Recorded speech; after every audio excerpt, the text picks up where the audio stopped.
गजपति जिला सदर महकुमा पाड़ाखेमुंडी स्थित राजदाण्डरे भक्ति पुष्पांजलि सांस्कृतिक संसदर वार्षिक उत्सव 2025 अनुष्ठित हो जाइछि।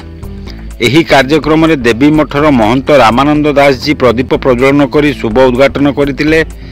सम्मानित अतिथि भाव दुर्गा माधव पाणीग्राही काशीनगर ब्लॉक रो पूर्वतन अध्यक्ष चित्री सीमाद्री, सभापति हरिमोहन पट्टनायक, उप सभापति लोकनाथ मिश्र, संपादक हेमंत पट्टनायक, सेंचुरियन विश्वविद्यालय अध्यापक जयचंद्र महापात्र प्रमुख मंचासीन थिले।